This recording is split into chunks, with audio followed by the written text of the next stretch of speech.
जी अस्सलाम वालेकुम guys, my name is Mohammad Subhan and today in class 10th our topic is classification of organic compounds.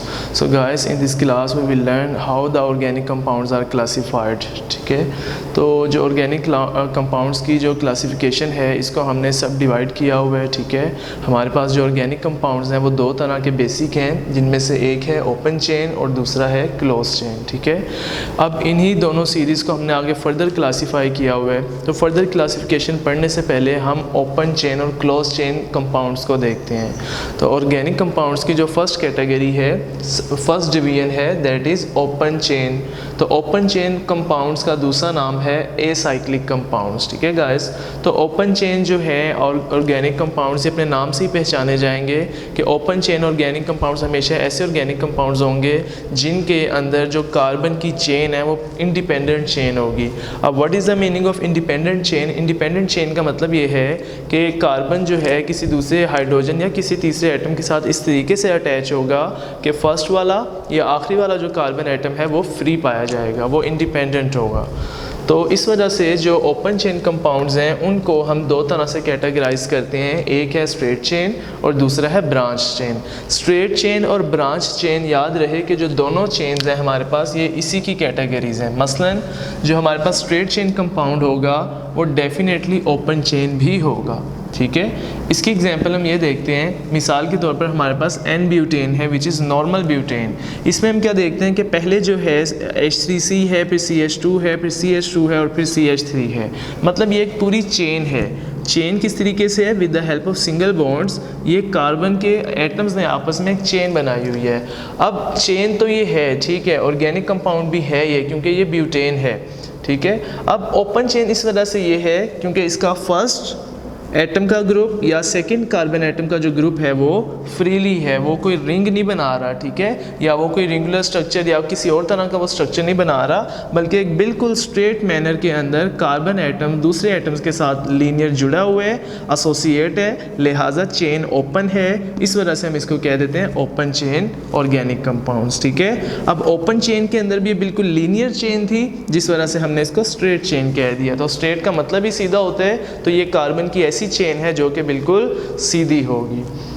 Second, open chain की ही एक दूसरी category है branch chain organic compounds. अब branch chain, branch कहते हैं किसी भी लीनियर स्ट्रक्चर के साथ कोई दाएं बाएं ऊपर नीचे जो है कोई ब्रांच, कोई शाख, कोई पिलर अटैच हो जाए. ठीक है, let's suppose branch chain compound जो है हमारे पास, उसकी एग्जांपल ये आ जाएगी. ये भी ब्यूटेन है गाइस, ये भी ब्यूटेन है. ठीक है, हम अगर इसके नंबर ऑफ एटम्स काउंट करते हैं तो इसमें 1 2 3 4 कार्बन एटम्स पाए जाएंगे. नंबर ऑफ हाइड्रोजन 3 3 3 एंड 1, तो 3 3 3 9 9 एंड 1 10. तो 10 हाइड्रोजन एटम्स इसमें हैं, 10 हाइड्रोजन एटम्स इसमें भी हैं, 4 कार्बन एटम इसमें हैं, 4 कार्बन एटम इसमें भी हैं. तो है तो ये ब्यूटेन, लेकिन जस्ट बिकॉज ऑफ पोजिशन इसका जो एक ग्रुप है CH3 वो इस पूरे लीनियर स्ट्रक्चर के साथ ब्रांच मैनर में अरेंज है.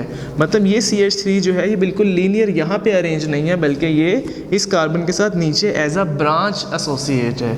लिहाजा चेन अभी भी बिल्कुल सीधी है, चेन अभी भी बिल्कुल ओपन है, कोई रिंग स्ट्रक्चर नहीं बना. लिहाजा ये भी हमारे पास ओपन चेन की एग्जाम्पल आएगी, लेकिन ओपन चेन में further branch chain organic compound की एग्जाम्पल है.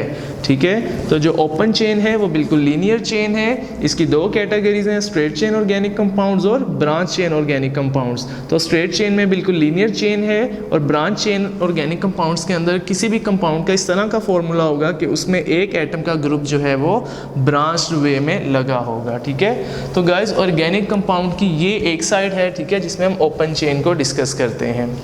सेकेंड है क्लोज चेन. क्लोज चेन बच्चों को समटाइम्स थोड़ा सा डिस्टर्ब करता है, तो उसके पीछे जो बेसिक कंसेप्ट है आपने यहीं से देख लेना कि ये क्लोज चेन कंपाउंड्स हैं. क्लोज चेन कंपाउंड्स का दूसरा मतलब है साइक्लिक कंपाउंड. साइक्लिक किसे कहते हैं? साइकिल कहते हैं किसी गोल चक्कर को है. ठीक है, फ्रॉम एक पॉइंट से लेके पूरा सर्कुलर मैनर में जो है उसी पॉइंट तक वापस आ जाना, एक पूरा गोल एरिया कवर कर लेना. ठीक है, तो क्लोज चेन, क्लोज से मुराद भी क्या है? बंद, मतलब एक पूरी बंद चेन है. इसमें ऑर्गेनिक कंपाउंड्स तो होंगे, ठीक है, चूँकि हम ऑर्गेनिक कंपाउंड्स की क्लासिफिकेशन पढ़ रहे हैं. अब ऑर्गेनिक कंपाउंड्स जो हैं इनमें वो वाले ऑर्गेनिक कंपाउंड्स आएंगे जिनके फार्मूलाज, ख़ास तौर पे जो स्ट्रक्चरल फार्मूलाज हैं वो रिंगुलर स्ट्रक्चर्स में होंगे, गोल स्ट्रक्चर्स में होंगे. अब इसको हमने फर्दर दो तरह से कैटेगराइज किया, एक है हमारे पास होमोसाइक्लिक कंपाउंड और दूसरा है हमारे पास हेट्रोसाइक्लिक। तो इसको याद करने के डिफरेंट तरीके हैं, ठीक है। One of them is that कि जो होमोसाइक्लिक कंपाउंड है, होमो का मीनिंग याद रख लें, homo mean same and hetero mean different. लें जी, तो होमोसाइक्लिक कंपाउंड्स यानी कि नाम से जाहिर है कि कंपाउंड की कोई ना कोई चेन होगी लेकिन वो क्लोज होगी, ठीक है। अब वो जो पूरी कंपाउंड के जो फार्मूला की चेन है वो ऐसे एटम से अरेंज होगी जो कि सेम टाइप के या वन काइंड ऑफ एटम से मिलकर बना होगा, ठीक है। अब देखें, होमोसाइक्लिक का दूसरा नाम है कार्बोसाइक्लिक कंपाउंड, ठीक है। ये जस्ट एक अलग बात है, जो असल इसके पीछे कॉन्सेप्ट है वो ये है कि होमोसाइक्लिक कंपाउंड्स ऐसे कंपाउंड्स हैं which have ringular structures made up of one kind of atom, ठीक है गाइस। इस बात पे टेक्स्ट पे भी फोकस कीजिएगा, यहाँ पे भी इसको सुन के इस बात को अंडरस्टैंडिंग लीजिएगा कि homocyclic no doubt close chain की कैटेगरी है, लेकिन होमोसाइक्लिक कंपाउंड्स हैं कैसे कंपाउंड्स? होमोसाइक्लिक कंपाउंड्स ऐसे कंपाउंड्स हैं जिनके अंदर रिंग्स तो बनी हुई हैं लेकिन एक कार्बन एटम से मिलकर बनी हुई हैं। मतलब ये रिंग फॉर्म में पाए जाएंगे लेकिन वो जो रिंग के अंदर एटम्स हैं मेजॉरिटी वो वन काइंड ऑफ एटम होंगे, ठीक है।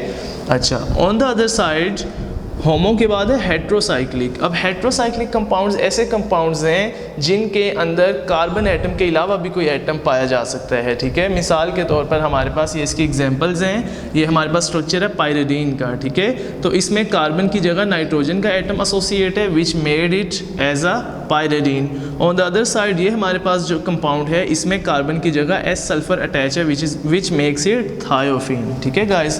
तो डिफरेंट टाइप ऑफ एटम से मिलकर बनने वाले मगर साइक्लिक मैनर में वो हेट्रोसाइक्लिक कंपाउंड्स हैं। On the other side homocyclic compounds organic compounds के ऐसे कंपाउंड्स हैं जिनके जो स्ट्रक्चर्स हैं वो रिंग से मिलकर बने होंगे, ठीक है, और एक टाइप के मिलकर बने होंगे, ठीक है, एक टाइप के एटम से मिलकर बने होंगे। अब होमोसाइक्लिक में हम फर्दर इनको दो तरह से, ये लास्ट कैटेगरी है गाइस, यहाँ पे आके बच्चे थोड़ा सा नर्वस हो जाते हैं। इन दोनों में डिफ्रेंशिएशन याद रखें, उसके बाद या इसकी फर्दर डिवीजन नहीं है, इसकी फर्दर डिवीजन है विच इज़ लास्ट स्टेप। तो क्लोज चेन की फर्स्ट डिवीजन होमोसाइक्लिक की फिर आगे से फर्दर दो डिवीजन्स हैं, एक है एरोमेटिक कंपाउंड्स और एक है एलिसाइक्लिक कंपाउंड्स, ठीक है। अब एलिसाइक्लिक कंपाउंड्स को बच्चे मिक्स कर देते हैं ए साइक्लिक से, ये वाला।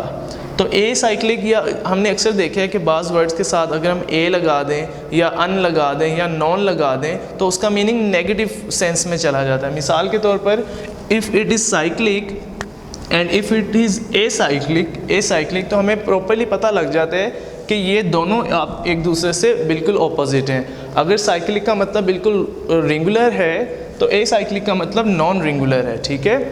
तो इसी तरीके से क्लोज चेन जो है उसका सेकंड नेम है साइक्लिक ऑर्गेनिक कंपाउंड या साइक्लिक चेन वाले। क्लोज चेन की फर्स्ट डिवीजन है होमोसाइक्लिक, ठीक है। होमोसाइक्लिक में हम फर्दर दो तरह से डिवीजन करें तो एक है एरोमेटिक और एक है एलिसाइक्लिक। अब एरोमेटिक क्या चीज़ है? एरोमेटिक जो है इनको आप दो तरीक़ों से याद रखते हो। एरोमेटिक कंपाउंड्स, पहले तो एरोमा से वर्ड ये निकला है, एरोमा का मीन होता है फ्रेगरेंस, ठीक है। मतलब डेफिनेटली ऐसे कंपाउंड्स होंगे जो खुशबूदार होते हैं। मिसाल के तौर पर बेंजीन है, ठीक है, फेनोफ्थलीन है, नेफ्थलीन है। अब इसका मतलब ये नहीं कि इनकी खुशबू जो है वो अच्छी होगी, दोनों हो सकती हैं, अच्छी भी हो सकती हैं, बुरी भी हो सकती हैं। ये है इनका जनरल कॉन्सेप्ट। लेकिन जो बेसिक कॉन्सेप्ट आपको पता होना चाहिए, एरोमेटिक कंपाउंड्स क्या हैं। तो एरोमेटिक कंपाउंड्स गाइस ऐसे कंपाउंड्स हैं जिनके अंदर कम से कम एटलीस्ट वन बेंजीन रिंग मौजूद हो। अब there are a lot of organic compounds which are made up of benzene ring, ठीक है। तो आप ऐसे कह सकते हैं कि जो एरोमेटिक कंपाउंड्स हैं उनका basic structural and functional unit जो है वो बेंजीन रिंग है, ठीक है। मतलब बेंजीन रिंग क्या है? दिस इज़ बेंजीन रिंग, ठीक है। इसके अंदर 6 कार्बन है और 6 हाइड्रोजन है, ठीक है। तो ये एक बेंजीन रिंग है। तो अब बेंजीन रिंग जो है वो इस तरीके से बनी हुई है कि उसके अंदर 6 कार्बन मौजूद हैं और 6 हाइड्रोजन आगे से उसके साथ एसोसिएट हैं, ठीक है। तो इसका मतलब ऑर्गेनिक कंपाउंड तो ये कन्फर्म है, C भी है और H भी है, ठीक है। सेकंड बात ये है कि हम पढ़ रहे थे होमोसाइक्लिक, तो होमोसाइक्लिक में वन टाइप है, सेम टाइप है, तो सेम टाइप ऑफ एटम्स हमें एरोमेटिक कंपाउंड्स के अंदर मिलते हैं, कार्बन एटम्स हमें इसके अंदर मिलते हैं। तो aromatic compounds are those compounds which are made up of at least one और मोर बेंजीन रिंग। मतलब एक बेंजीन रिंग आपको मिल गई, इसका मतलब ये कौन सा कंपाउंड है? एरोमेटिक कंपाउंड है, ठीक है। अब एक और एग्जांपल मैंने यहाँ पे ड्रॉ की है। यहाँ पे ये एक कंपाउंड है जिसके अंदर 2 बेंजीन रिंग पाई जाती हैं। अब the meaning of 2 benzene ring is simply that it is also belong to the category of aromatic compound. ठीक है, ऑन द अदर साइड अगर हम डिस्कस करें कि इसका नेम क्या है तो इसका नेम बन जाता है नेफ्थलीन। ठीक है, इसी तरीके से गाइस बहुत से कंपाउंड्स ऐसे हैं जिसमें 1, 2 से ज़्यादा भी बेंजीन रिंग्स हो सकती हैं। जैसे फिनोफ्थलीन है, उसमें 3 बेंजीन रिंग्स आ जाती हैं। तो कहने का मतलब ये है कि क्लोज चेन जो है, इसको बार बार रिपीट करें, इसको बार बार पढ़ें कि close chain compounds organic compounds हैं, मगर इनका जो स्ट्रक्चर है वो क्लोज है। जिस तरीके से हमने यहाँ पे डिस्कस किया है स्ट्रेट चेन के अंदर कि इनके अंदर जो मॉलिक्यूल स्ट्रक्चर फार्मूला है उसमें कार्बन एटम लीनियरली अरेंज नहीं है, वो बिल्कुल ओपन है, कोई रिंग नहीं बन रही। ऑन द अदर साइड जब हम क्लोज चेन की बात करते हैं तो क्लोज चेन के अंदर दोनों तरह की जो कैटेगरी हैं उनके अंदर वो रिंगुलर फॉर्म में है या बंद फॉर्म में है। ठीक है, तो होमोसाइक्लिक के बाद एरोमेटिक, एरोमेटिक के बाद आ जाता है आपका alicyclic compounds. Alicyclic compounds definitely इससे ऑपोजिट है। ठीक है, एलिसाइक्लिक कंपाउंड एरोमेटिक से इस वजह से डिफरेंट है क्योंकि एलिसाइक्लिक कंपाउंड्स के अंदर बेंजीन रिंग बिल्कुल भी पाई नहीं जाती। ठीक है, इनके अंदर जो बेंजीन रिंग है उसकी मिसिंग आ जाती है। ठीक है, वो टोटली चेंज हो जाते हैं, मतलब इनके अंदर कोई बेंजीन रिंग नहीं पाया जाता। ठीक है, तो इनको इसी वजह से हम नॉन बेंजोइड कंपाउंड्स भी कहते हैं। ले गाइस, तो अगर जब आप इसको याद करते हैं तो कोशिश ये कीजिएगा कि टेक्स्ट के बजाय जहाँ पे ये टॉपिक है क्लासिफिकेशन ऑफ ऑर्गेनिक कंपाउंड्स उसको एक दफ़ा पढ़ लीजिएगा, लेकिन उससे वेरी नेक्स्ट पेज पे उसने फ्लो शीट डायग्राम बनाई हुई है, वहीं से जो है आपने उसको कैचअप करना है। ठीक है, बाकी जो डेफिनेशंस और एग्जांपल्स हैं वो आप जहाँ से मर्जी कर सकते हैं, लेक्चर से भी कर सकते हैं और टेक्स्ट के अंदर से भी कर सकते हैं। ठीक है, लेकिन जो मोस्ट सूटेबल वे है जिसमें बच्चे इसको ईजिली अंडरस्टैंड कर लेते हैं वो ये फ्लो शीट डायग्राम है, टेक्स्ट के अगले पेज पे भी वो ड्रॉ है। तो गाइज़ आज के लिए इतना ही, बाकी see you in next class. Take care of yourselves. अल्लाह हाफ़िज़।